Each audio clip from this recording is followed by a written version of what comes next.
Sengiqondile, sengiqedile ukuthi-ke i-date yokuza Thobile ekhaya. Fanele iphume kuningi. Then vele bazothi beza thina sesiredi yazi ukuthi bayakhokha. Kodwa nje kuyileyo nto. Mayelana ney'nkomo ziwu-4 nje nizoyikhipha.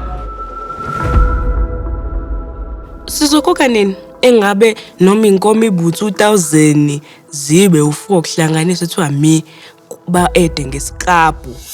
Uma ke-rotisserie chicken balume basuthi. Ngeke guys, kanti why sikhokha kangaka? We know each other, my babes.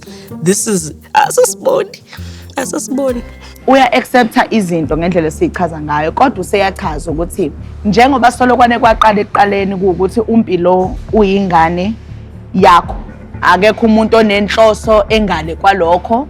So kusho ukuthi uMpilo yohlezi ingane kaThobile noMusa, akekho umuntu ofuna ukuthatha omunye komunye. So manje usanesifiso esifanayo sokuthi kuqhubeke kube nesimo esinjalo. So ngokwazi kwakhe indaba yokuthi likhishwe limiswe ngembaba kuthiwe ilobolo, kusuke ngathi kunengxabano eyenza ukuthi ngithatha kwami kuhlukana nawe.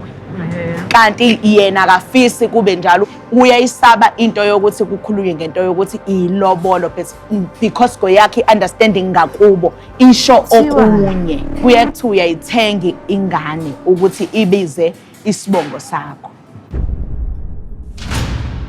Ngokwesintu kushiwo njalo. Igama elingazwakali kahle hle mase sikhuluma amaqiniso ilona leli lokuthenga. Angazi ukuthi le yini lengaka edala ukuthi kube ne-misconception endaba yelobola.